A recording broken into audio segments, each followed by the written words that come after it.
ರಾಜಕೀಯಕ್ಕಾಗಿ ಹಿಂದೂಗಳ ಮನಸ್ಸಿನಲ್ಲಿ ದ್ವೇಷ ಹುಟ್ಟಿಸುವ ಕೆಲಸ ಮಾಡ್ತಾ ಇರುವ ಸಂಘ ಪರಿವಾರದ ಹಿಂದೂ ನಾವೆಲ್ಲ ಒಂದು ಎಂಬ ಸ್ಲೋಗನ್ ವೇದಿಕೆಯ ರಾಜಕೀಯಕ್ಕೆ ಸೀಮಿತವಾಗಿದೆ. ಓರ್ವ ತಾಯಿಗೆ ನ್ಯಾಯ ನೀಡಲು ಸಾಧ್ಯವಾಗದ ಈ ಮುಖಂಡರ ಅಸಲಿಯತ್ತು ಈಗ ಗೊತ್ತಾಗಿದೆ. ಇವರಿಂದ ಇಲ್ಲಿ ನ್ಯಾಯಕ್ಕಾಗಿ ಹೋರಾಟ ನಡೀತಾ ಇಲ್ಲ, ಬದಲಿಗೆ ಜಾತಿ ಧರ್ಮದ ನಡುವೆ ವಿಷಬೀಜ ಬಿತ್ತುವ ಕೆಲಸ ನಡೀತಾ ಇದೆ ಎಂದು ಎಸ್ಡಿಪಿಐ ಗ್ರಾಮಾಂತರ ಜಿಲ್ಲಾ ಉಪಾಧ್ಯಕ್ಷ ಹಾಗೂ ಬಂಟ್ವಾಳ ಪುರಸಭಾ ಉಪಾಧ್ಯಕ್ಷ ಮನೀಶ್ ಶಾಲಿ ಆರೋಪಿಸಿದರು. ಅವರು social democratic of India Puttur ವತಿಯಿಂದ ಬಿಜೆಪಿ ಮುಖಂಡನ ಪುತ್ರನ ಅತ್ಯಾಚಾರ ಪ್ರಕರಣವನ್ನು ಖಂಡಿಸಿ ಹಾಗೂ ಸಂತ್ರಸ್ತೆಗೆ ನ್ಯಾಯ ಒದಗಿಸುವಂತೆ ಆಗ್ರಹಿಸಿ ಬುಧವಾರ ಪುತ್ತೂರು ನಗರಸಭೆಯ ಮುಂಭಾಗದಲ್ಲಿ ನಡೆದ ಪ್ರತಿಭಟನೆಯಲ್ಲಿ ಮಾತನಾಡಿದರು. ಹಿಂದೂ ಮುಖಂಡ ಎನ್ನುವಂತಹ ಪ್ರಭಾಕರ ಭಟ್ ಮಂಡ್ಯಕ್ಕೆ ಸಂತ್ರಸ್ತೆಯ ಪರವಾಗಿ ಭಾಷಣ ಮಾಡಲು ಹೋಗ್ತಾರೆ. ಆದರೆ ಅವರಿಗೆ ತನ್ನ ಊರಲ್ಲೇ ನಡೆದ ಘಟನೆಯ ಬಗ್ಗೆ ಖಂಡನೆ ನೀಡಲು ಆಗೋದಿಲ್ಲ. ಹಿಂದುತ್ವವಾದಿ ಬೆಳ್ತಂಗಡಿ ಶಾಸಕ ಹರೀಶ್ ಪೂಂಜಾ ಇವತ್ತು ಯಾವ ಮಂಚದ ಅಡಿಯಲ್ಲಿ ಮಲಗಿದ್ದಾರೆ? ಇದೇ ಊರಿನ ಶೋಭಾ ಕರಂದ್ಲಾಜೆ ಎಲ್ಲಿದ್ದಾರೆ? ಚಕ್ರವರ್ತಿ ಸೂಲಿಬೆಲೆ, ಮಾಜಿ ಮುಖ್ಯಮಂತ್ರಿ ಸದಾನಂದ ಗೌಡ, ನಳಿನ್ ಕುಮಾರ್ ಕಟೀಲ್, ಸಂಜೀವ ಮಠಂದೂರು ಅವರು ಯಾಕೆ ಸಂತ್ರಸ್ತೆಯ ಬೆನ್ನಿಗೆ ನಿಂತಿಲ್ಲ? ಪೊಲೀಸರು ಆರೋಪಿಯನ್ನ ಬಂಧಿಸ್ತಾ ಇಲ್ಲ, ಘಟನೆ ನಡೆದ ಮನೆಗೆ ಪರಿಶೀಲನೆಗೆ ಹೋಗ್ತಾ ಇಲ್ಲ ಎಂದು ಪ್ರಶ್ನಿಸಿದ್ರು. ಇನ್ನು ಸಂತ್ರಸ್ತೆಯ ತಾಯಿ ನಮಿತಾ ಅವರು ಮಾತನಾಡಿ, ನಾನು ಎಲ್ಲ ಸಮುದಾಯದ ಬಳಿಗೂ ಹೋಗಿದ್ದೇನೆ, ಎಲ್ಲರೂ ಮಗುವನ್ನ ತೆಗೆಸಿ ಎಂದು ಹೇಳಿದ್ದಾರೆಯೇ ಹೊರತು ಮದುವೆ ಮಾಡಿಕೊಡ್ಬೇಕೆಂದು ಯಾರೂ ಹೇಳಿಲ್ಲ. ಹುಡುಗನ ಅಪ್ಪನಲ್ಲಿ ಮಾತನಾಡಿದಾಗ ಅವರು ನಿಮ್ಮ ಮಗು ಬೇರೆ ಅಲ್ಲ, ನನ್ನ ಮಗು ಬೇರೆ ಅಲ್ಲ, ಮದುವೆ ಮಾಡಿಸ್ತೇನೆ ಎಂದು ಹೇಳಿದ್ರು. ಇದೀಗ ಹುಡುಗನನ್ನ ಅವರ ಅಪ್ಪನೇ ಅಡಗಿಸಿಟ್ಟಿದ್ದಾರೆ. ನನಗೆ ನ್ಯಾಯ ಸಿಗದಾಗ ನಾನು ನನ್ನ ಮಗುವಿಗೆ ನ್ಯಾಯಕ್ಕಾಗಿ ಬೇಕಾದ ಸಂಘಟನೆಯಲ್ಲಿ ಕೇಳಿಕೊಂಡಿದ್ದೇನೆ. ನನ್ನ ಮಗಳ ಮಗುವಿಗೆ ತಂದೆಯ ಸ್ಥಾನ ಕೊಡಿಸಿ ಹುಡುಗನೊಂದಿಗೆ ರಿಜಿಸ್ಟರ್ ಮದುವೆ ಆಗಬೇಕು ಎಂದು ಹೇಳಿದ್ರು. ಇನ್ನು ಎಸ್ಡಿಪಿಐ ಜಿಲ್ಲಾ ಸದಸ್ಯೆ ಜೀನತ್ ಬಂಟ್ವಾಳ ಅವರು ಮಾತನಾಡಿ, ವಿಚಿತ್ರವಾದ ಸಮಾಜದಲ್ಲಿ ನಾವು ಬದುಕುತ್ತಿದ್ದೇವೆ. ಭಾರತದ ಪ್ರಜೆ ಎಂದು ಹೇಳಿ ಅನ್ಯಾಯದ ವಿಷಯ ಬಂದಾಗ ಒಂದು ವರ್ಗವನ್ನ ಧರ್ಮವನ್ನ ಗುರಿಯನ್ನಾಗಿಸಿ ನ್ಯಾಯ ಕೊಡುವುದು. ಅತ್ಯಾಚಾರ ಎಸಗಿದವನು ಮೇಲ್ವರ್ಗ ಬಿಜೆಪಿ ಮುಖಂಡನಾಗಿದ್ರೆ ಅಲ್ಲಿ ಸಂತ್ರಸ್ತೆಗೆ ನ್ಯಾಯ ಸಿಗೋದಿಲ್ಲ. ಅದೇ ಯಾವುದೋ ಅಬ್ದುಲ್ಲಾ ಜೋಸೆಫ್ ಆಗಿದ್ರೆ ಶೋಭಕ್ಕ ಬೆಂಕಿ ಹಚ್ತಾ ಇದ್ರು, ಇವತ್ತು ಅವರ ಪತ್ತೆ ಇಲ್ಲ ಎಂದ್ರು. ಪ್ರತಿಭಟನೆಯಲ್ಲಿ ಎಸ್ಡಿಪಿಐ ಪುತ್ತೂರು ವಿಧಾನಸಭಾ ಕ್ಷೇತ್ರದ ಅಧ್ಯಕ್ಷ ಅಶ್ರಫ್ ಬಾವು, ತಾಜುದ್ದೀನ್ ಸಲ್ಮಾರ ಮಾತನಾಡಿದರು. ನಗರಸಭೆ ಸದಸ್ಯೆ ಫಾತಿಮತ್ ಜೋರಾ, ಪಕ್ಷದ ಪ್ರಮುಖರಾದ ಯಯ್ಯ ಕುರ್ನಾಡ್ಕ, ಉಸ್ಮಾನ್ ಎಕೆ, ಸಮೀರ್ ಕುರ್ನಾಡ್ಕ, ಮುಸ್ತಾಫಾ ಮತ್ತಿತರರು ಉಪಸ್ಥಿತರಿದ್ದರು.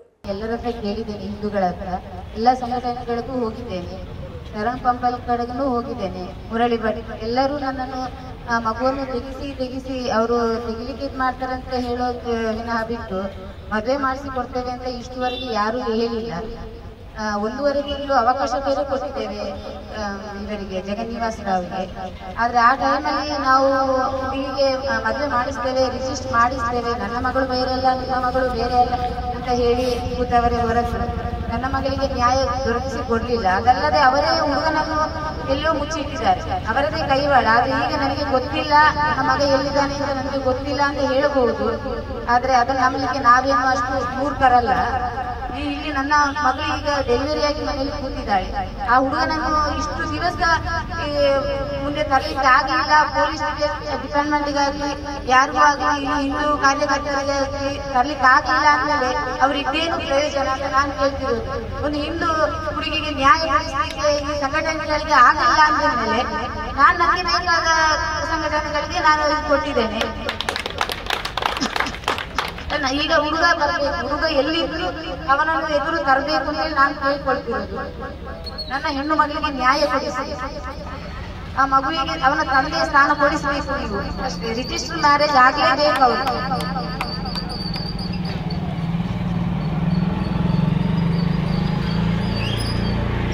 ಬಹುಶಃ ಈ ಒಂದು ಪ್ರತಿಭಟನೆಗೆ ಇಂಥ ಒಂದು ಪರಿಸ್ಥಿತಿಯಲ್ಲಿ ನಾವು ಬಂದಿದ್ದೇವೆ ಅಂತ ಹೇಳುವಂಥದ್ದು ಒಂದು ತುಂಬಾ ಬೇಸರದ ಸಂಗತಿ. ಪುತ್ತೂರು ಅಂದ್ರೆ ಅದೊಂದು ಸುಂದರವಾದಂತ ಒಂದು ನಾಡು. ಬಹುಶಃ ಪುತ್ತೂರಿನ ಯುವಕರು ನಮ್ಮ ಕಡೆಗಳೆಲ್ಲ ಬಂದ್ರೆ ಅಲ್ಲಿ ಒಂದು ಮಾತಿದೆ, ಪುತ್ತೂರಿನ ಮುತ್ತುಗಳು ಅಂತ ಹೇಳುವಂತ. ಇಲ್ಲಿಯ ಧಾರ್ಮಿಕ ಕ್ಷೇತ್ರಗಳು ಬಹಳಷ್ಟು ಇವೆ. ದಕ್ಷಿಣ ಕನ್ನಡದಲ್ಲಿ ಮಂಗಳೂರು ಬಿಟ್ಟರೆ ವ್ಯಾಪಾರ ವಹಿವಾಟಿಗೆ ಪುತ್ತೂರಾಗಿರ್ತದೆ. APMC ಇಂತಹ ಬಹಳಷ್ಟು ವಿಶಿಷ್ಟ ಅನ್ಯೋನ್ಯತೆ ಬದುಕು ಕಾಣುವಂತಹ ಒಂದು ಊರು ಪುತ್ತೂರು. ಆದರೆ ದುರದೃಷ್ಟ ಏನಾಗಿದೆ ಅಂತ ಹೇಳಿದ್ರೆ,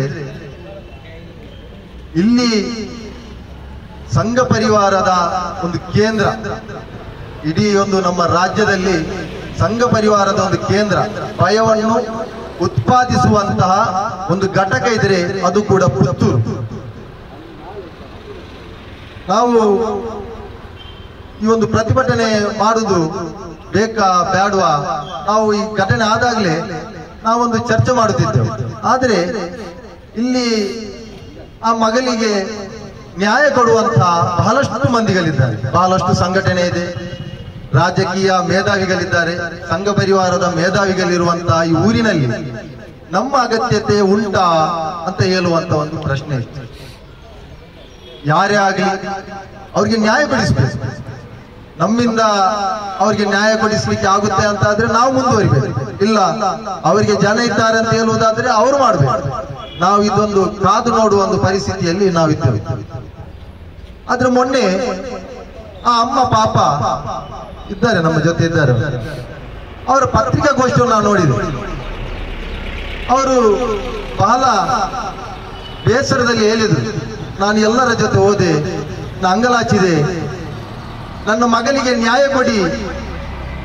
ನಾನು ಪುತ್ತಿಲನ ಹತ್ರ ಹೋದೆ, ನಾನು ಮಂಗಳೂರಿನ ಶರಣ್ ಪಂಪೆಲ್ ಹತ್ರ ಹೋದೆ, ಇಲ್ಲಿಯ ಬಹಳಷ್ಟು ಮುಖಂಡರ ಜೊತೆ ನಾನು ಮಾತುಕತೆ ನಡೆಸಿದೆ, ಯಾರು ಕೂಡ ನನಗೆ ನನ್ನ ಮಗಳಿಗೆ ನ್ಯಾಯ ಕೊಡಿಸುವಂತಹ ಪ್ರವೃತ್ತಿಗೆ ಯಾರು ಕೂಡ ಮುಂದೆ ಬರ್ತಾ ಇಲ್ಲ. ಆದುದರಿಂದ ತಾವುಗಳು ಮಾಧ್ಯಮದವರು ನನ್ನ ಮಗಳಿಗೆ ನ್ಯಾಯ ಕೊಡಿ ಅಂತ ಆ ಬೇಡಿಕೊಂಡ ಒಂದು ಸ್ಥಿತಿ ನಮಗೆ ತಡೆಯಲಿಕ್ಕೆ ಆಗಲಿಲ್ಲ. ಆ ಕೂಡಲೇ ನಾವೊಂದು ನಿರ್ಧಾರ ಮಾಡಿದ್ವಿ, ಪುತ್ತೂರಿನಲ್ಲಿ ಪ್ರಥಮ ಹಂತದಲ್ಲಿ ನಾವೊಂದು ಸಾಂಕೇತಿಕವಾದಂತಹ ಒಂದು ಪ್ರತಿಭಟನೆ ನಡೆಸಬೇಕು ಮತ್ತು ಆ ತಾಯಿ ಜೊತೆಗೆ ನಾವು ಸದಾ ಅವರ ಬೆನ್ನೆಲುಬಾಗಿ ನಿಲ್ಲಬೇಕೆಂಬ ನಿರ್ಧಾರವನ್ನು social democratic party of India ಕೈಗೊಂಡಿದೆ. ಮತ್ತೊಂದು ಇಲ್ಲಿ ನಾವು ಬಹಳಷ್ಟು ಸ್ಲೋಗನ್ಗಳನ್ನು ನೋಡಿದ್ದೇವೆ. ಈಗ ಅವರು ಕೂಡ ಹೇಳಿದ್ರು, ಬೇಟಿ ಪಡಾವ್, ಬೇಟಿ ಬಚಾವ್, ಇಂದು ನಾವೆಲ್ಲ ಒಂದು. ಅದು ಯಾವ ರೀತಿಯಲ್ಲಿ ನಾವಂದ್ರೆ ಮೊದಲಿನಿಂದ ನಾವು ಹೇಳ್ತಿದ್ದೇವೆ, ಇದು ಕೇವಲ ರಾಜಕೀಯಕ್ಕೋಸ್ಕರ ಮತ್ತು ಕೆಲವೊಂದು ವೇದಿಕೆಗೋಸ್ಕರ ಮಾತ್ರ ಆಗಿರ್ತದೆ ಇಂಥ ಒಂದು ಸ್ಲೋಗನ್ ಅಂತ. ಇವತ್ತು ಅದು ಕೂಡ ನಮ್ಮ ಮುಂದೆ ಸಾಕ್ಷಿಗಳಾಗಿ ಕಾಣಸಿಗ್ತದೆ. ಇತ್ತೀಚೆಗೆ ಪುತ್ತೂರಿನ ಅರಣ್ಯಾಧಿಕಾರಿ ಒಬ್ಬರು ಸಂಜು ಪೂಜಾರಿ ಅವರೊಂದು ಆರೋಪ ಮಾಡ್ತಾರೆ, ಇಲ್ಲಿ ಹಿಂದೂ ಯುವತಿಯರನ್ನು ದುರುಪಯೋಗ ಪಡಿಸುವಂತ ಒಂದು ದೊಡ್ಡ ಮಟ್ಟದ ಒಂದು ಆರೋಪ ಮಾಡ್ತಾರೆ. ಅವರ ಬಗ್ಗೆ ಇಲ್ಲಿ ಗದ್ದಲ ಮತ್ತು ಅವರ ವಿಮರ್ಶನೆ ಮಾಡ್ತಾರೆ, ಅವರ ಪರ್ಸನಲ್ ಆಗಿ ಅಟ್ಯಾಕ್ ಮಾಡ್ತಾರೆ, ಸಂಘ ಪರಿವಾರ ಒತ್ತಡ ಹಾಕಿ ಅವರನ್ನು ಸಸ್ಪೆಂಡ್ ಮಾಡುವಂಥದ್ದು ಕೂಡ ನಾವು ಈ ಪುತ್ತೂರಿನಲ್ಲಿ ನೋಡಿದ್ದೇವೆ. ಆದ್ರೆ ಅವತ್ತವರು ಏನು ಹೇಳಿದ್ರು ಅದು ಇವತ್ತು ನಾವಿಲ್ಲಿ ಕಾಣ್ತಾ ಇದ್ದೇವೆ. ಒಂದು 4-5 ವರ್ಷ ಮುಂಚೆ ಕೊಂಬೆಟ್ಟು ಕಾಲೇಜಿನಲ್ಲಿ 2021 ನವೆಂಬರ್ 19ರಂದು ಅಲ್ಲಿ ಒಂದು ವೇದಿಕೆಯಲ್ಲಿ ಎಬಿವಿಪಿಯ ಒಂದು ಕಾರ್ಯಕ್ರಮ ಆಗುತ್ತೆ. ಪುತ್ತಿಲ ಮತ್ತೆ ಈ ಚಿನ್ಮಯ ಅಂತ ಹೇಳುವಂತ ಕೆಲವೊಂದು ಕಿಡಿಗೇಡಿಗಳು ಈ ಮಕ್ಕಳ ತಲೆಗೆ ವಿಷ ಬೀಜವನ್ನು ಬಿತ್ತುವಂತ ಜನರು, ಇವರೊಂದು ಮಕ್ಕಳನ್ನೆಲ್ಲ ಉದ್ದೇಶಿಸಿ ಅಲ್ಲಿ ಒಂದು ಭಾಷಣ ಮಾಡ್ತಾರೆ. ಏನಂತ ಹೇಳಿದ್ರೆ, ಯಾರು ಮುಸ್ಲಿಮರು ಹಿಂದೂ ಹುಡುಗಿಯರ ಜೊತೆ ಮಾತಾಡಿದ್ರು ಕಂಡ್ರೆ ನೀವು ಬಡಿಬೇಕು, ನೀವು ಹೊಡಿಬೇಕು, ಲವ್ ಜಿಹಾದ್, ನಮ್ಮ ಹೆಣ್ಣು ಮಕ್ಕಳಿಗೆ ಇಲ್ಲಿ ಏನು ಸಂರಕ್ಷಣೆ ಇಲ್ಲ, ನೀವೆಲ್ಲರೂ ಸಿದ್ಧವಾಗಬೇಕು ಹೇಳುವಂತ ಒಂದು ರೀತಿಯಲ್ಲಿ ಸಭೆ ನಡೆಸಿ ಆ ಸಭೆಯನ್ನು ಮುಗಿಸ್ತಾರೆ. 4 ದಿವಸದ ನಂತರ ಅಂದ್ರೆ ನವೆಂಬರ್ 23ರಂದು ಅಲ್ಲಿ ಒಬ್ಬ ಯುವತಿ, ಹಿಂದೂ ಯುವತಿ, ಆ ವಿದ್ಯಾರ್ಥಿ ಅಲ್ಲಿ ಆದಿಲ್ ಎಂಬ ಹುಡುಗನ ಜೊತೆ ತನ್ನ ಏನು ಜೆರಾಕ್ಸ್ ಮಾಡ್ಲಿಕ್ಕೋಸ್ಕರ ಒಂದು 20 ರೂಪಾಯಿ ಸಾಲವನ್ನು ಕೇಳ್ತಾನೆ. ಆದಿಲ್ 20 ರೂಪಾಯಿ ಕೊಡ್ತಾನೆ. ಇದನ್ನು ಕಂಡಂತಹ ಈ ಒಂದು ಸಭೆಗೆ ಸೇರಿದಂತ ವಿದ್ಯಾರ್ಥಿಗಳು, ಅವರವತ್ತು ಹೇಳಿದ್ದು ನಿಜ, ಇವ ಲವ್ ಜಿಹಾದ್ ಮಾಡ್ತಾ ಇದ್ದಾನೆ ಅಂತ ಹೇಳಿಕೊಂಡು ಎಲ್ಲರೂ ಸೇರಿ ಆದಿಲಿಗೆ ಹೊಡೆಯುವಂತ ಸ್ಥಿತಿ ನಾವು ಪುತ್ತೂರಲ್ಲಿ ನೋಡಿದ್ದೇವೆ. ನಂತರ ದೊಡ್ಡ ಮಟ್ಟದ ಪ್ರತಿಭಟನೆ ಆಗ್ತದೆ, ಶಾಲಾ ಪ್ರಾಂಶುಪಾಲರ ಜೊತೆ ಮಾತುಕತೆ ಆಗ್ತದೆ, 8 ವಿದ್ಯಾರ್ಥಿಗಳನ್ನು ಸಸ್ಪೆಂಡ್ ಮಾಡ್ತಾರೆ. ಸಸ್ಪೆಂಡ್ ಮಾಡಿದ ನಂತರ ಇದೇ ಪುತ್ತಿಲ ಎಲ್ಲ ವಿದ್ಯಾರ್ಥಿಗಳನ್ನು ಸೇರಿಸಿ ಈ ಮಕ್ಕಳ ಭುಜಕ್ಕೆ ಕೇಸರಿ ಶಾಲನ್ನು ಹೊತ್ತಿಸಿ ಎಲ್ಲರಿಗೆ ಒಂದು ಪ್ರತಿಭಟನೆಯ ಕಾವನ್ನು ಕೊಟ್ಟು ದಿನನಿತ್ಯ ಪ್ರತಿಭಟನೆ ಮಾಡುವಂತ ವ್ಯವಸ್ಥೆ ನಾವು ನೋಡಿದ್ದೇವೆ. ಪ್ರತಿಭಟನೆ ಮುಗಿದ ನಂತರ ಅಲ್ಲಿಯ ಒಂದು ಕೈಫುದ್ದೀನ್ ಮತ್ತು ಒಂದು ಇಬ್ರು ಸಂಗಡಿಗರು ಅಲ್ಲಿ ಆ ಕಾಲೇಜಿನ ಎದುರುಗಡೆ ಇರುವಂತಹ ಒಂದು ಅಂಗಡಿ ಹೋಗಿ ಸ್ನಾಕ್ಸ್ ತರಿಸುವಂತ ಸ್ನಾಕ್ ಪಡೆದುಕೊಳ್ಳುವಂತ ಹೊತ್ತಿಗೆ ಅಲ್ಲಿ ಈ ಪ್ರತಿಭಟನೆಯಲ್ಲಿ ಸೇರಿ ಇವರ ಭಾಷಣವನ್ನು ಕೇಳಿದಂತಹ 30 ಯುವಕರು ಇವರಿಗೆ ಮಾರಣಾಂತಿಕವಾಗಿ ಹಲ್ಲೆ ನಡೆಸಿ ತ್ರಿಶೂಲವನ್ನು ಚುಚ್ಚಿದ್ದು ಅಂತೂ ಕೂಡ ನಾವು ಈ ಪುತ್ತೂರಿನ ಆಸುಪಾಸಿನಲ್ಲಿ ನೋಡಿದ್ದೇವೆ. ಇದು ಯಾಕೆ ನಾನು ಹೇಳ್ತಾ ಇದ್ದೇನೆ ಅಂತ ಹೇಳಿದ್ರೆ, ಇಲ್ಲಿ ಯುವತಿ ಅಂತ ಹೇಳಿದ್ರೆ ಅದು ಯುವತಿ, ಅಲ್ಲಿ ಹಿಂದೂ, ಅದು ಮುಸ್ಲಿಂ, ಅದು ಕ್ರಿಶ್ಚಿಯನ್ ಅಂತ ನೋಡಬಾರ್ದು. ಈ ಸಮಾಜ ಅಂತ ಹೇಳಿದ್ರೆ ಅಲ್ಲಿ ಹಿಂದೂ ಮುಸ್ಲಿಂ ಎಲ್ಲರೂ ಅನ್ಯೋನ್ಯವಾಗಿರ್ಬೇಕು. ಯಾರು ಯಾರಿಗೆ ಅನ್ಯಾಯ ಮಾಡುವುದು ನೋಡುದಲ್ಲ, ಅನ್ಯಾಯ ಆಗಿದೆ ಎಂಬ ಭಾವನೆ ನಮ್ಮಲ್ಲಿ ಇರಬೇಕು. ಅದೇ ನಂತರ ವಿವೇಕಾನಂದ ಕಾಲೇಜ್ ಇದೆ, ಸಂಘ ಪರಿವಾರದ ಆಡಳಿತವಿರುವಂತಹ ಒಂದು ಕಾಲೇಜ್. ಇಲ್ಲಿ ಇತ್ತೀಚೆಗೆ ಒಂದು ಕೆಲವು ತಿಂಗಳ ಹಿಂದೆ, ಒಂದು ವರ್ಷ ಆಗಿರಬಹುದು, ಒಂದು ಗ್ಯಾಂಗ್ ರೇಪ್ ಆಗುತ್ತೆ, ವಿಡಿಯೋ ವೈರಲ್ ಆಗುತ್ತೆ. ಆದ್ರೆ ಎಲ್ಲೂ ಇಲ್ಲಿ ಹೇಳುವಂತಹ ಬ್ರ್ಯಾಂಡ್ ಅಂಬಾಸಿಡರ್ ಇದ್ದಾರೆ, ಕೆಲವರು ಹಿಂದುತ್ವದ ಬ್ರ್ಯಾಂಡ್ ಅಂಬಾಸಿಡರ್, ಎಲ್ಲೂ ಕೂಡ ನಮಗೆ ಕಾಣಲಿಕ್ಕೆ ಸಾಧ್ಯ ಆಗಲಿಲ್ಲ. ಅದಷ್ಟಕ್ಕೆ ಅಲ್ಲಿ ಮುಚ್ಚಲಾಗ್ತದೆ. ಈ ರೀತಿಯಾದಂತಹ ಒಂದು ಘಟನೆ ಒಂದು ಸಮಾಜದ ನಡುವೆ ಒಂದು ಹಿಂದೂ ಮತ್ತು ಮುಸ್ಲಿಂ ಎಂಬ ಪೋಲರೈಸೇಷನ್ ಮಾಡಿಕೊಂಡು ರಾಜಕೀಯಕ್ಕೋಸ್ಕರ ಹಿಂದೂಗಳ ಮನಸ್ಸಿನಲ್ಲಿ ಮುಸ್ಲಿಮರ ವಿರುದ್ಧ ದ್ವೇಷವನ್ನು ಹುಟ್ಟಿಸುವಂತಹ, ಈ ಕುಕೃತ್ಯ ಮಾಡುವಂತಹ, ಇವತ್ತು ನಾಪತ್ತೆಯಾಗುವಂತಹ ಅರುಣ್ ಕುಮಾರ್ ಪುತ್ತಿಲ್ ಆಗಿರ್ಬೋದು, ಸಂಜೀವ ಮಠಂದೂರ್ ಆಗಿರ್ಬೋದು, ಇವರೆಲ್ಲರೂ ಈ ಒಂದು ತಾಯಿಯ ಮಗಳ ಅನ್ಯಾಯಕ್ಕೋಸ್ಕರ ಈ ನ್ಯಾಯ ದೊರಕಿಸಿಕೊಡುವುದು ಯಾರು ಕೂಡ ಕಾಣದೇ ಇರುವುದು ನಮಗೆ ಬಹಳಷ್ಟು ಈ ಒಂದು ಸಮುದಾಯ, ಹಿಂದೂ ಸಮುದಾಯದವರು ಅರ್ಥ ಮಾಡಿಕೊಂಡು, ಈ ಒಂದು ಹೆಣ್ಣಿನ ಈ ಒಂದು ಏನು ಹೆಣ್ಣು ಗರ್ಭಿಣಿ ಆದಂತ ಸಂದರ್ಭದಲ್ಲಿ ನಾವು ಅರ್ಥ ಮಾಡ್ಕೊಳ್ಬೇಕು. ಅವ್ರ ಮೊನ್ನೆ ತಾಯಿ ಪ್ರೆಸ್ ಮೀಟ್ ಅಲ್ಲಿ ಹೇಳಿದ್ರು, ಕೆಲವೊಂದು ವಿಚಾರಗಳನ್ನು ನಮ್ಮ ಮುಂದೆ ಇಟ್ಟರು. ಇಲ್ಲಿಯ ಸಮುದಾಯ, ಹಿಂದೂ ಸಮುದಾಯದ ಬಾಂಧವರು ಅರ್ಥ ಮಾಡಿಕೊಳ್ಬೇಕು. ಸಂಘ ಪರಿವಾರ ಮತ್ತು RSS ಬಿಜೆಪಿಯವರ ಅಸಲಿಯತ್ತು ಅದರಲ್ಲಿ ಸ್ಪಷ್ಟವಾಗಿದೆ. ಅವರು ಡೀಲರ್ಶಿಪ್ ತರ ಮಾತನಾಡಿ ಮಗುವನ್ನು ಸೇಲ್ ಮಾಡುವಂತದ್ದು, 10 ಲಕ್ಷ ಬೇಡಿಕೆಯನ್ನು ಇಟ್ಟಂತದ್ದು, ಅಬೋರ್ಷನ್ ಮಾಡಿ ಕೈಕಾಲು ಅಲ್ಲಿಂದಲೇ ಕತ್ತರಿಸಿ ಪಾಪ ಇನ್ನೂ ಆ ಹೊಟ್ಟೆಯಲ್ಲಿದ್ದಂತ ಮಗು ಈ ಲೋಕವನ್ನೇ ನೋಡ್ಲಿಲ್ಲ. ಇಂಥ ಕ್ರಿಮಿಗಳ ಒಂದು ಗೂಡಾಗಿದೆ RSS ಮತ್ತು ಸಂಘ ಪರಿವಾರ ಇಲ್ಲಿಯ ಪುತ್ತೂರಿನ ಕೇಂದ್ರ ಬಿಂದಾಗಿದೆ. ಒಂದು ಅಬೋರ್ಷನ್ ಅಂತ ಹೇಳಿದ್ರೆ ಇಂಡಿಯಾದಲ್ಲಿ ಅದು ಒಂದು ದೊಡ್ಡ ಕ್ರೈಮ್. ಅದನ್ನೇ ಕೈ ಕಟ್ಟು ಮಾಡುವ, ಕಾಲು ಕಟ್ಟು ಮಾಡಿ ತೆಗೆಸಲಿಕ್ಕೆ ಜನ ಇದ್ದಾರೆ. ಬಂಟ್ವಾಳದಲ್ಲಿ ಒಂದು ಡಾಕ್ಟರ್ ಇದ್ದಾರೆ, ಹೇಳುವಂತ ಒಂದು ಹೇಳಿಕೆ ಅವರು ಹೇಳ್ತಾರಲ್ಲ, ಎಂತ ನಾಚಿಕೆಗೆಟ್ಟ ಮಾನಗೆಟ್ಟ ನಿಮ್ಮ ಸಂಘ ಪರಿವಾರದ ಕಾರ್ಯಕರ್ತರು ಮತ್ತು ನಾಯಕರು ಇವರು. ಇಲ್ಲಿ ಪುತ್ತೂರಲ್ಲಿ ಬಹಳಷ್ಟು ಘಟನೆ ಆಗಿದೆ. ಸೌಮ್ಯ ಭಟ್ ಒಂದು ಘಟನೆ ಆಗಿದೆ ಬಹಳ ವರ್ಷದ ಹಿಂದೆ. ಇಡೀ ಪುತ್ತೂರು, ಈ ಪುತ್ತೂರಿಗೆ ಬೆಂಕಿ ಹಾಕಿ ಬಹಳಷ್ಟು ಒಂದು 2-3 ತಿಂಗಳು ಪುತ್ತೂರು ಬಂದಾಗುವಂತ ಒಂದು ವ್ಯವಸ್ಥೆ ನಾವು ನೋಡಿದ್ದೇವೆ. ಪಾಪ ಅಮ್ಮ ಪ್ರೆಸ್ ಮೀಟ್ ಅಲ್ಲಿ ಮೊನ್ನೆ ಹೇಳಿದ್ರು, ನಾವು ನಮ್ಗೆ ನ್ಯಾಯಕ್ಕೋಸ್ಕರ ನಾವು ಇಲ್ಲಿಯ ಪುತ್ತಿಲರ ಹತ್ರ ಮಾತಾಡಿದೆವು, ಶರಣ್ ಪಂಪೆಲ್ರ ಜೊತೆ ನಾವು ಫೋನ್ ಅಲ್ಲಿ ಮಾತಾಡಿದೆವು, ಅವ್ರು ಸಿಗ್ಲಿಲ್ಲ ನಮ್ಗೆ. ಯಾರು ಸಿಗುದಿಲ್ಲ ಅಮ್ಮ, ನಿಮ್ಗೆ ಯಾರು ಸಿಗುದಿಲ್ಲ. ಅಲ್ಲಿ ಅದು ಒಬ್ಬ ಮುಸ್ಲಿಂ ಹೆಸರಿನವರು ಆಗಿದ್ರೆ ಇವತ್ತು ಇಲ್ಲಿ ಇಡೀ ಪುತ್ತೂರಿಗೆ ಬೆಂಕಿ ಹಾಕುವಂತ ಒಂದು ವ್ಯವಸ್ಥೆ ಆಗಿತ್ತು. ಇಲ್ಲಿ ನ್ಯಾಯಕ್ಕೋಸ್ಕರ ಇಲ್ಲಿ ಹೋರಾಡುವಂತ ಒಂದು ಸಂಘಟನೆ ಕೂಡ ಇಲ್ಲ. ಇಲ್ಲಿ ಜಾತಿಗಳ ನಡುವೆ ಇಲ್ಲಿ ಗಲಾಟೆ ಎಬ್ಬಿಸುವಂತದ್ದು, ಒಂದು ಜನರನ್ನು ಇನ್ನೊಂದು ಜನರಿಗೆ ದೂಷಣೆ ಮಾಡುವಂತ ಕೃತ್ಯಕ್ಕೆ ಮಾತ್ರ ಆಗಿರ್ತದೆ ಇಲ್ಲಿಯ ಸಂಘ ಪರಿವಾರ ಮತ್ತು ಬಿಜೆಪಿ ನಾಯಕರು ಇಲ್ಲಿ ಫ್ರಂಟ್ ಲೈನ್ ಅಲ್ಲಿ ನಿಂತು ಹೋರಾಟ ಮಾಡುವಂತದ್ದು. ಇನ್ನು ಇವರು ಸ್ವಯಂ ಧರ್ಮ ರಕ್ಷಕರಂತ ಹೇಳಿ ಮಾಂಸ ಮಾರುವಂತಹ ಈ ಒಂದು ಏನು ನಾಯಕರಿದ್ದಾರೆ, ಇವರಲ್ಲಿ ನೀವು ಇವರಲ್ಲಿ ನ್ಯಾಯ ಸಿಗುತ್ತದೆ ಅಂತ ಹೇಳುವಂತ ಒಂದು ಆಲೋಚನೆ ಇದ್ರೆ ಅಮ್ಮ, ಅದು ನೀವು ಬಿಟ್ಟು ಬಿಡಿ. ಇವರಿಂದ ನಿಮ್ಗೆ ಖಂಡಿತವಾಗಿಯೂ ನ್ಯಾಯ ಸಿಗಲಿಕ್ಕೆ ಸಾಧ್ಯ ಇಲ್ಲ. ಪ್ರತಿ ಸಂದರ್ಭದಲ್ಲಿ ಅವತ್ತು ಮಂಡ್ಯಕ್ಕೆ ಹೋಗಿ ನಮ್ಮ ಹತ್ತಿರದ ಮುದಿ ವಯಸ್ಸರಾದ ಪ್ರಭಾಕರ್ ಭಟ್ಟ ಮಂಡ್ಯಕ್ಕೆ ಹೋಗಿ ಒಂದು ಹೆಣ್ಣಿಗೆ ಸಮಸ್ಯೆ ಆಗಿದೆ ಅಂತ ಹೇಳಿ ಭಾಷಣ ಮಾಡ್ಲಿಕ್ಕೆ ಆಗ್ತದೆ. ಹತ್ತಿರದ ಈಗ ರಸ್ತೆ ಕೂಡ ತುಂಬಾ ಚೆನ್ನಾಗಿದೆ, ಫ್ಲೈಓವರ್ ಆಗಿದೆ, ಗುಂಡಿ ಗುಂಪುಗಳಿಲ್ಲ, ಒಂದು ಕಾಲ್ಗಟ್ಟೆಯಲ್ಲಿ ಬರ್ಬೋದು. ಆದ್ರೂ ಇಷ್ಟರವರೆಗೆ ಈ ಒಂದು ಅಮ್ಮನಿಗೆ ಒಂದು ನ್ಯಾಯ ಕೊಡಿಸುವಂತ, ಅಲ್ಲದಿದ್ರೆ ಒಂದು ಭಾಷಣ ಮಾಡುವಂತ, ಒಂದು ಖಂಡನ ನೀಡುವಂತ ಪ್ರಭಾಕರ್ ಭಟ್ಟನನ್ನು ಈಗ ಕಾಣ್ಲಿಕ್ಕೆ ನಮಗೆ ಸಾಧ್ಯ ಆಗ್ತಾ ಇದೆ.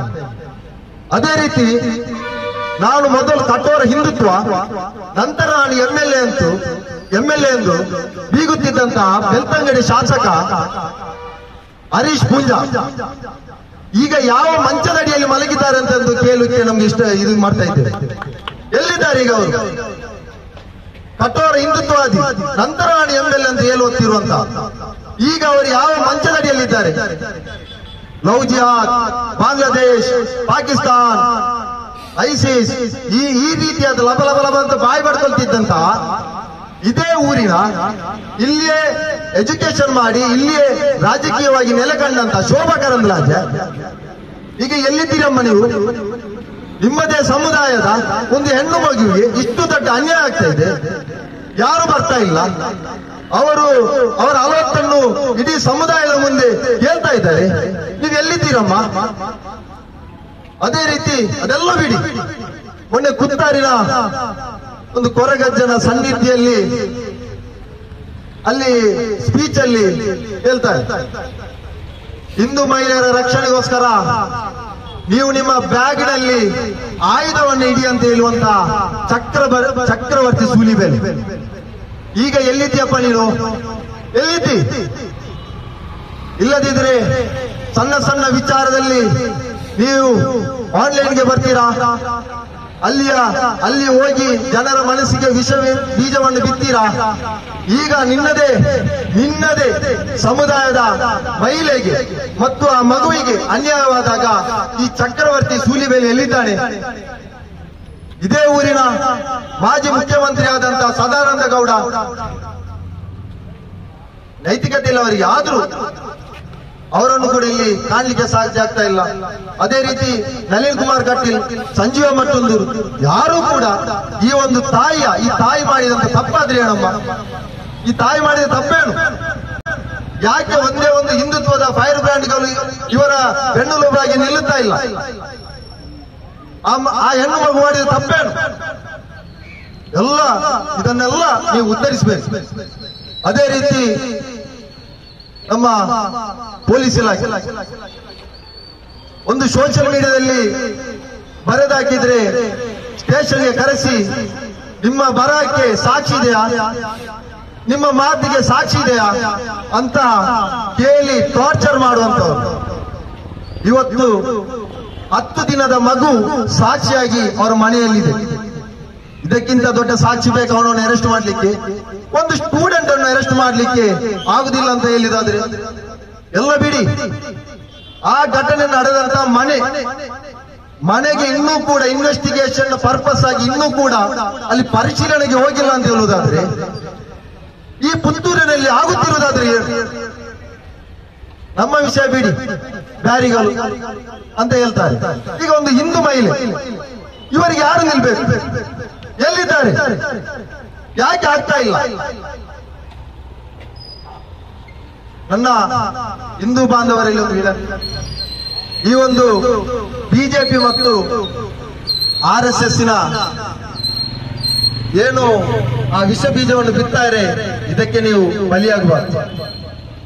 ಇಲ್ಲಿ ಸಂಘಿ ಶಾಖೆಯಿಂದ ಬರುವಂತವರು, ವಿದ್ಯಾಲಯಗಳಿಂದ ಸಂಘೀಯ ಆಡಳಿತವಿರುವಂತಹ ವಿದ್ಯಾಲಯಗಳಲ್ಲಿ ಬರುವಂತಹ ಅವರು, RSS ಶಾಖೆಯಲ್ಲಿ ಇರುವಂತಹವರನ್ನು ಮತ್ತು ABVPಯ ವಿದ್ಯಾರ್ಥಿಗಳ ಜೊತೆ ನಿಮ್ಮ ಮಕ್ಕಳ ನಂಟುಗಳಿದ್ರೆ ಅದನ್ನು ನೀವು ಅವರನ್ನು ಮನವೊಲಿಸಿ ಅದರಿಂದ ದೂರಕ್ಕೆ ಇಡಬೇಕಾಗಿ ತಮ್ಮಲ್ಲಿ ನಾನು ಆತ್ಮೀಯವಾಗಿ ಇಲ್ಲಿಯ ಹಿಂದೂ ಸಹೋದರರಲ್ಲಿ ನಾನು ವಿನಂತಿ ಮಾಡ್ತಾ ಇದ್ದೇನೆ. ಮತ್ತು ಪಬ್ಲಿಕ್ ಆಗಿ ಅತ್ಯಾಚಾರ ಮಾಡುವಂತಹ ಶಾಸಕರನ್ನು ಸೇರಿ UPಯಲ್ಲಿ ಬಹಳಷ್ಟು ಕೊಲೆಗಳು ನಡೆದಂತಹ ಬಿಜೆಪಿಗೆ ಬಹಳಷ್ಟು ಅದಕ್ಕೆ ಪೂರಕವಾದಂತಹ ಒಂದು ಸಾಕ್ಷ್ಯ ಸಮೇತ ಇದೆ. ಈ ಒಂದು ಪ್ರತಿಭಟನೆಯ ಮೂಲಕ ನಾವು ನಿಮಗೆ ಭರವಸೆಯನ್ನು ನೀಡುತ್ತಿದ್ದೇವೆ. ನಿಮಗೆ ನ್ಯಾಯಕ್ಕೋಸ್ಕರ, ನಿಮಗೆ ನಿಮ್ಮ ಮಗಳಿಗೆ ನ್ಯಾಯಕ್ಕೋಸ್ಕರ ನಿಮಗೆ ನಮ್ಮ ಅಗತ್ಯ ಬಿದ್ದರೆ ಸದಾ ಈ ಪುತ್ತೂರಿನ SDPI ನಾಯಕರು ನಿಮ್ಮ ಜೊತೆ ಇರ್ತಾರೆ ಎಂಬ ಹೇಳುವಂತಹ ಒಂದು ಭರವಸೆಯನ್ನು ಈ ಒಂದು ಪ್ರತಿಭಟನಾ ನಿರತ ವೇದಿಕೆಯಲ್ಲಿ ಸಾರ್ವಜನಿಕವಾಗಿ ನಾನು ನಿಮಗೆ ಹೇಳ್ತಾ ಇದ್ದೇನೆ. ನಿಮಗೆ ಯಾವುದೇ ಸಂಕಟ ನ್ಯಾಯಕ್ಕೋಸ್ಕರ ಹೋರಾಟಕ್ಕೋಸ್ಕರ ನಿಮಗೆ ಯಾವುದೇ ರೀತಿಯಾದಂತ ಬೆಂಬಲ ಬೇಕಾದರೆ ನಮ್ಮ ಸೋಷಿಯಲ್ ಡೆಮೊಕ್ರಾಟಿಕ್ ಪಾರ್ಟಿ ಆಫ್ ಇಂಡಿಯಾದ ಪುತ್ತೂರಿನ ನಾಯಕರು ನಿಮ್ಮ ಜೊತೆ ಇರ್ತಾರೆ. ನೀವು ಅವರನ್ನು ಯಾವಾಗ ಬೇಕಾದರೂ ಅವರನ್ನು ನೀವು ಕಮ್ಯುನಿಕೇಟ್ ಮಾಡಬಹುದು.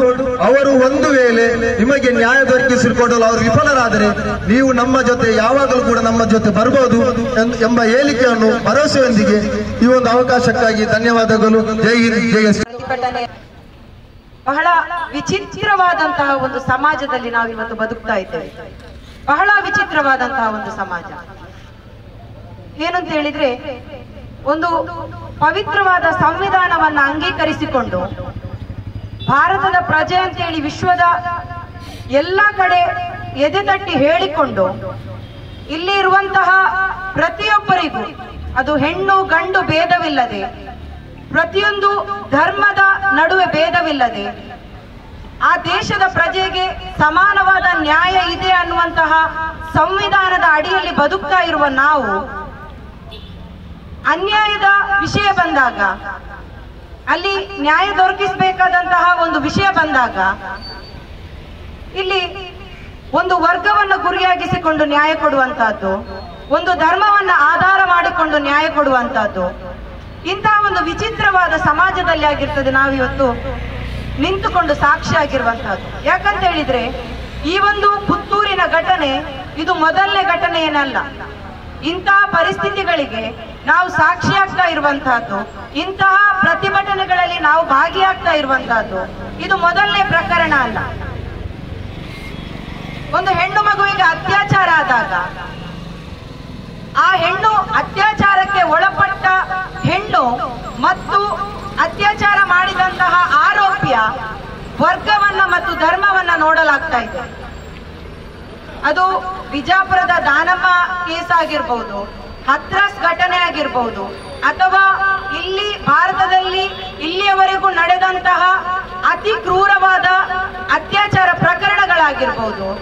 ಅತ್ಯಾಚಾರ ಎಸಗಿದವನು ಮೇಲ್ವರ್ಗದವನಾಗಿದ್ರೆ ಅಥವಾ ಅತ್ಯಾಚಾರ ಎಸಗಿದವನು ಯಾವುದೋ ಒಂದು ಬಿಜೆಪಿಯ ಮುಖಂಡನ ಮಗನಾಗಿದ್ರೆ, ಒಬ್ಬ ರಾಜಕೀಯ ಪ್ರಭಾವಿಯ ಮಗನಾಗಿದ್ರೆ, ಅಥವಾ ಆ ಊರಿನ ಪ್ರಭಾವಿ ವ್ಯಕ್ತಿಯ ಮಕ್ಕಳಾಗಿದ್ರೆ ಅಲ್ಲಿ ಸಂತ್ರಸ್ತೆಯನ್ನ ಅಪರಾಧಿ ಸ್ಥಾನದಲ್ಲಿ ನಿಲ್ಲಿಸುವಂತಹ ಪ್ರಯತ್ನಗಳು ನಡೆಯುತ್ತಾ ಇರುವಂತಹದ್ದು.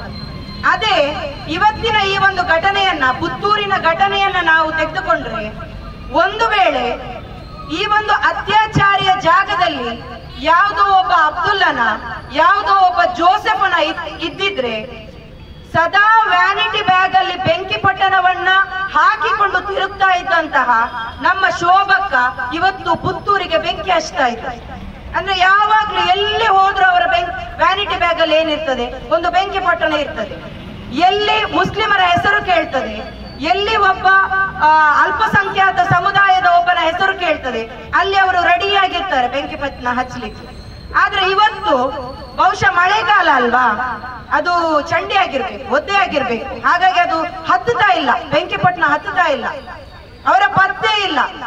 ಒಂದು ಹಿಂದೂ ಸಮುದಾಯದ ರಕ್ಷಣೆ ನಮ್ಮ ಕರ್ತವ್ಯ ಅಂತ ಹೇಳಿಕೊಂಡು, ಹಿಂದೂ ಸಮುದಾಯದ ರಕ್ಷಕರು ಅಂತ ಹೇಳಿಕೊಂಡು ಏನು ಒಂದು ಪಟ್ಟಿಯನ್ನ, ಹಣೆ ಪಟ್ಟಿಯನ್ನ ಕಟ್ಟಿಕೊಂಡು ನಾವು ಹಿಂದೂ ಧರ್ಮದ ರಕ್ಷಕರು ಅಂತ ಹೇಳಿ ಭಾಷಣ ಬಿಗುವಂತಹ ಯಾವೊಬ್ಬ ಹಿಂದೂ ಕಾರ್ಯಕರ್ತನು ಕೂಡ ಇವತ್ತು ಒಬ್ಬ ಹಿಂದೂ ಮಗುವಿಗೆ, ಒಂದು ಹೆಣ್ಣು ಮಗುವಿಗೆ ಅನ್ಯಾಯ ಆಗಿದೆ ಆದ್ರೆ ಒಬ್ರು ಕೂಡ ಕಾಣ್ತಾ ಇಲ್ಲ. ಯಾಕಂತ ಹೇಳಿದ್ರೆ ಇವತ್ತು ಆ ಅತ್ಯಾಚಾರದ ಆರೋಪಿ ಸ್ಥಾನದಲ್ಲಿ ನಿಂತಿರುವಂತಹದ್ದು ಒಬ್ಬ ಬಿಜೆಪಿ ಮುಖಂಡನ ಮಗ, ಒಬ್ಬ ನಗರಸಭಾ ಜವಾಬ್ದಾರಿಯುತವಾದಂತಹ ಗೌರವಯುತವಾದಂತಹ ಸ್ಥಾನದಲ್ಲಿರುವಂತಹ ಆ ಒಂದು ಅವರ ಆಡಳಿತ ವ್ಯಾಪ್ತಿಗೆ ಒಳಪಟ್ಟ ಒಂದು ಇರುವೆಗೂ ನೋವಾದ್ರೂ ಕೂಡ ಅದರ ಏನು ಆ ಜವಾಬ್ದಾರಿಯನ್ನು ವಹಿಸಿಕೊಳ್ಬೇಕಾದಂತಹ ಒಬ್ಬ ನಗರಸಭೆಯ ಸದಸ್ಯನ ಮಗನಾಗಿರುವುದರಿಂದ ಇಲ್ಲಿರುವಂತಹ ಪ್ರತಿಯೊಬ್ಬರು ಕೂಡ ಏನಾಗಿದ್ದಾರೆ,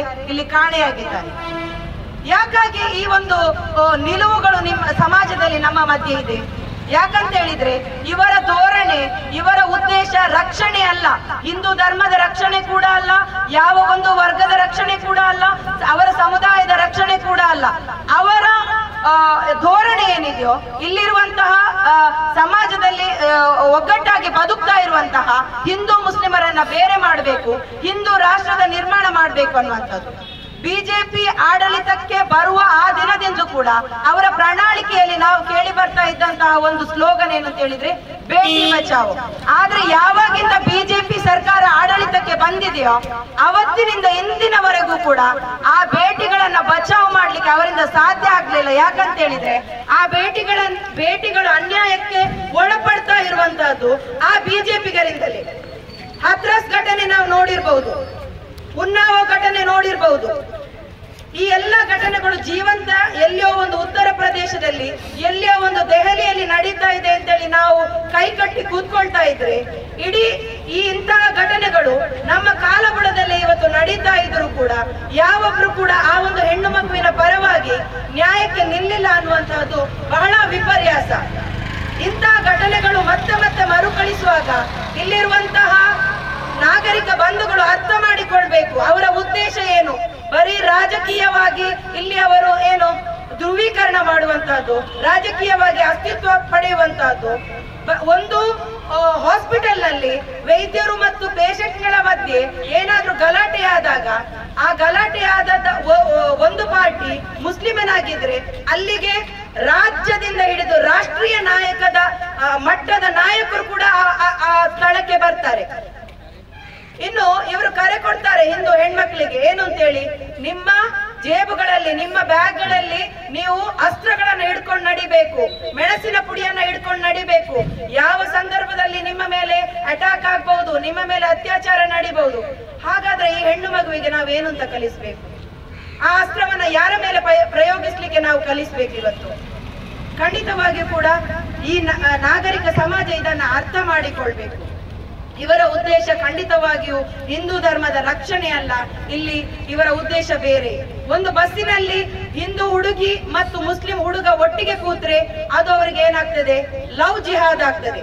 ಇತ್ತೀಚೆಗೆ ನಡೆದಂತಹ ಉಡುಪಿಯಲ್ಲಿ ಒಂದು ಪ್ರಕರಣ ನಡೆಯಿತು. ಒಂದು ಮುಸ್ಲಿಂ ಹುಡುಗಿ ಹಿಂದೂ ಹುಡುಗನನ್ನ ಮದುವೆ ಆದ್ರು. ಅದು ಅವರಿಗೆ ಲವ್ ಜಿಹಾದ್ ಅಂತ ಅನಿಸ್ಲೇ ಇಲ್ಲ. ಅದನ್ನ ಹೇಗೆ ವೈಭವೀಕರಿಸಿದ್ರು ಅವರು? ಬಹಳ ಒಂದು ವಿಚಿತ್ರವಾದ ಏನು ಒಂದು ಸಾಮರಸ್ಯದ ಮದುವೆ ಅಂತೇಳಿ ಬಿಂಬಿಸಿದ್ರು. ಅದೇ ಒಂದು ಹಿಂದೂ ಹುಡುಗಿಯನ್ನ ಒಬ್ಬ ಮುಸ್ಲಿಂ ಹುಡುಗ ಮದುವೆ ಆದ್ರೆ ಅದು ಯಾಕೆ ಲವ್ ಜಿಹಾದ್ ಆಗ್ತದೆ? ಯಾಕೆ ಈ ದ್ವಿಮುಖ ಧೋರಣೆ ಸಮಾಜದಲ್ಲಿ ಹುಟ್ಟು ಹಾಕ್ತಾ ಇದ್ದೀರಾ? ಖಂಡಿತವಾಗಿಯೂ ಕೂಡ ನಿಮ್ಮ ಪ್ರತಿಯೊಂದು ನಡೆಗಳನ್ನ ನಾಗರಿಕ ಸಮಾಜ ಗಮನಿಸ್ತಾ ಇದೆ. ಆ ತಾಯಿ ಆ ಪ್ರೆಸ್ ಮೀಟ್ ಅಲ್ಲಿ ಹೇಳಿದ್ರು, ಖಂಡಿತ ಈ ಒಂದು ಘಟನೆಯ ಇಡೀ ಒಂದು ಚಿತ್ರಣವನ್ನ ಅವರಲ್ಲಿ ಏನ್ ಮಾಡಿದ್ರು, ಆ ಒಂದು ಪ್ರೆಸ್ ಮೀಟ್ ನಲ್ಲಿ ಬಿಚ್ಚಿಟ್ರು. ಆ ವಿವರಿಸುವಂತಹ ಒಂದು ರೀತಿ, ಅದನ್ನ ಒಂದು ಹೆಣ್ಣಾಗಿ ನಾವು ಒಂದು ಆಲೋಚಿಸಿದ್ರೆ, ಅದನ್ನ ಒಂದು ಮನಸ್ಸಿಗೆ ತೆಗೆದುಕೊಂಡ್ರೆ ಖಂಡಿತ ಮೈಯೆಲ್ಲ ನಡುತ್ತದೆ. ಇಂತಹ ಒಂದು ಕ್ರೂರ ಸಮಾಜದ ಮಧ್ಯೆ ನಾವು ಬದುಕ್ತಾ ಇದ್ದೇವೆ ಅಂತೇಳಿ. ಏನು ಅಂತ ಹೇಳಿದ್ರೆ ಅಬೋರ್ಷನ್ ಮಾಡ್ಲಿಕ್ಕೆ ಹೇಳಿದ್ರು. ಏನು 6 ತಿಂಗಳು 7.5 ತಿಂಗಳು ಆದ ನಂತರ ಅವರ ಅಬೋರ್ಷನ್ ಮಾಡ್ಲಿಕ್ಕೆ ಹೇಳಿದ್ರು. ಯಾವ ರೀತಿ ಅಬೋರ್ಷನ್ ಮಾಡ್ಲಿಕ್ಕೆ ಅಂತ ಹೇಳಿದ್ರೆ, ಅಬೋರ್ಷನ್ ಮಾಡ್ಲಿಕ್ಕೆ ಸಾಧ್ಯತೆ ಇದೆ, ಆ ಮಗುವನ್ನ ತುಂಡರಿಸಿಕೊಂಡು ಏನ್ ಮಾಡಬಹುದು, ಅಬೋರ್ಷನ್ ಮಾಡಬಹುದು ಅಂತೇಳಿ. ಅದಕ್ಕೆ ನಮ್ಮಲ್ಲಿ ಬೇಕಾದ ವ್ಯವಸ್ಥೆ ಇದೆ, ಅದಕ್ಕೆ ಬೇಕಾದ ಡಾಕ್ಟರ್ಗಳು ಕೂಡ ನಮ್ಮಲ್ಲಿ ಇದ್ದಾರೆ ಅಂತೇಳಿ. ಇಲ್ಲಿ ಎಲ್ಲರೂ ಇದರಲ್ಲಿ ಭಾಗಿಯಾದಂತ ಪ್ರತಿಯೊಬ್ಬರ ಬಗ್ಗೆ ಕೂಡ ನಾವಿಲ್ಲಿ ಆಲೋಚನೆ ಮಾಡಬೇಕು, ನಾವು ಚರ್ಚೆ ಮಾಡಬೇಕು. ಯಾಕಂತ ಹೇಳಿದ್ರೆ ಇದು ಬರೀ ಒಬ್ಬ ಅತ್ಯಾಚಾರ ಮಾಡಿದ ಆರೋಪಿಯ ತಪ್ಪು ಮಾತ್ರ ಅಲ್ಲ, ಅವರ ತಪ್ಪನ್ನ ಮುಚ್ಚಿಡ್ಲಿಕ್ಕೆ ನೋಡಿದಂತಹ ಆ ಭರವಸೆಯನ್ನ ನೀಡಿಕೊಂಡು ಹಿಂದೇಟು ಹಾಕಿದಂತಹ ಆ ಹುಡುಗನ ತಂದೆ ಆಗಿರ್ಬಹುದು, ಅವರು ಆ ಹುಡುಗಿಯ ತಾಯಿ ಸಂಪರ್ಕಿಸಿದಂತಹ ಹಿಂದೂ ಮುಖಂಡರುಗಳಾಗಿರ್ಬಹುದು, ಇಲ್ಲಿಯ ಶಾಸಕರಾಗಿರ್ಬಹುದು, ಅಥವಾ ಅದಕ್ಕೆ ಪೂರಕವಾದಂತಹ ಯಾವುದೇ ಕ್ರಮವನ್ನು ಕೈಗೊಳ್ಳದೆ ಇರುವಂತಹ ಪೊಲೀಸ್ ಇಲಾಖೆ ಆಗಿರ್ಬಹುದು, ಅಥವಾ ಅದಕ್ಕೆ ನಾನು ರೆಡಿ ಇದ್ದೇನೆ ಅಂತ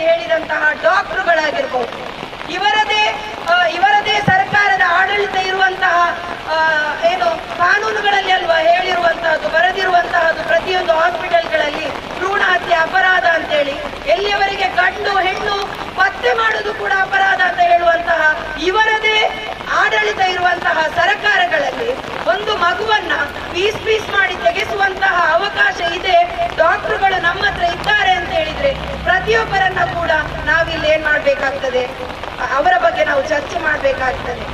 ಇದರಲ್ಲಿ ಭಾಗಿಯಾಗಿರುವಂತಹ ಪ್ರತಿಯೊಬ್ಬರನ್ನ ಕೂಡ ನಾವೇನ್ ಮಾಡ್ಬೇಕಾಗ್ತದೆ, ವಿಚಾರಣೆ ಮಾಡ್ಬೇಕಾಗ್ತದೆ. ಇದು ನಾವು ಎಲ್ಲಿಯೋ ದೂರದಲ್ಲಿ ನಡೀತಾ ಇರುವಂತಹ ಸಂದರ್ಭದಲ್ಲಿ ನಾವು ಕೈಕಟ್ಟಿ ಕೂತು ಇವತ್ತು ನಮ್ಮ ಮನೆ ಬಾಗಿಲಿಗೆ ಬಂದಾಗ ನಮ್ಮ ಪಕ್ಕದ ಮನೆಗೆ ಬಂದಿದೆ ಇದು, ಇನ್ನು ನಮ್ಮ ಮನೆ ಬಾಗಿಲು ಕೂಡ ಇದು ಬರ್ಲಿಕ್ಕೆ ತುಂಬಾ ಹೊತ್ತಿಲ್ಲ.